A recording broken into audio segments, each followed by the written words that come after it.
From the moment I met these two individuals, I was just enormously impressed by what they could bring to the university. They were so collaborative. They brought a spirit of cooperation and joint effort and work. And they also brought something that we needed so badly at the institution. They brought an external perspective.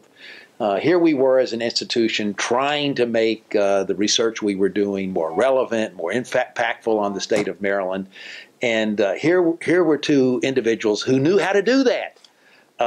They knew how to interface with the private sector and bring connections and affiliations and partnerships that we just never had before.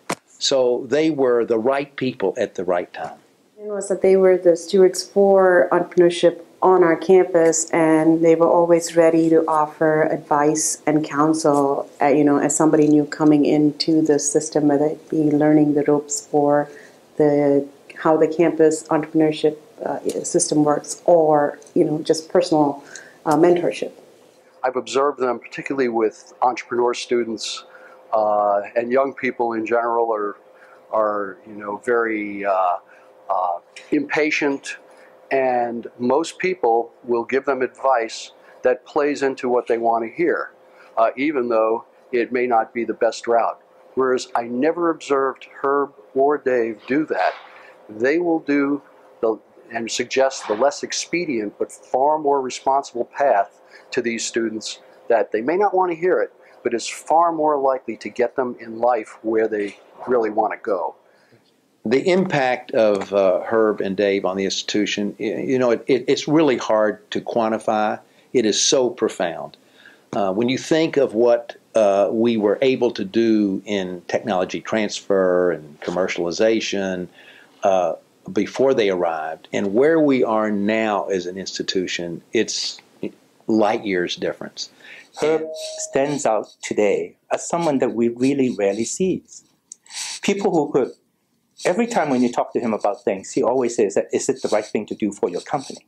He never said, is it the right thing to do for the Herb, for the board, for the share? He always said, what's the right thing to do for your business? And then when you talk about outside of work, and when you talk about University of Maryland, he always says that, what is the right thing for Maryland?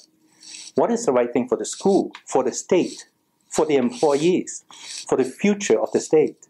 These are things that are spoken by statesmen, not by people who are just great, who are senior, who are big.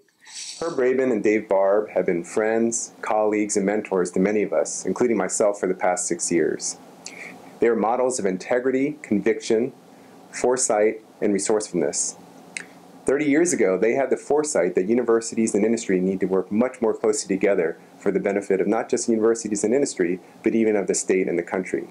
They created first-of-its-kind programs like the state's first technology incubator and a unique university-industry partnership grant program that is now a model for the nation.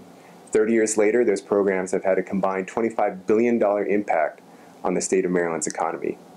About 15 years ago, they had the foresight that universities have an obligation to educate our students in the ways of entrepreneurship and innovation. And 15 years ago, they had the resourcefulness to create, yet again, first-of-its-kind programs, including a unique hybrid incubator dormitory for undergraduates of all majors, as well as the first startup boot camp, which became a model for NCIIA's National Invention to Venture workshops across the country.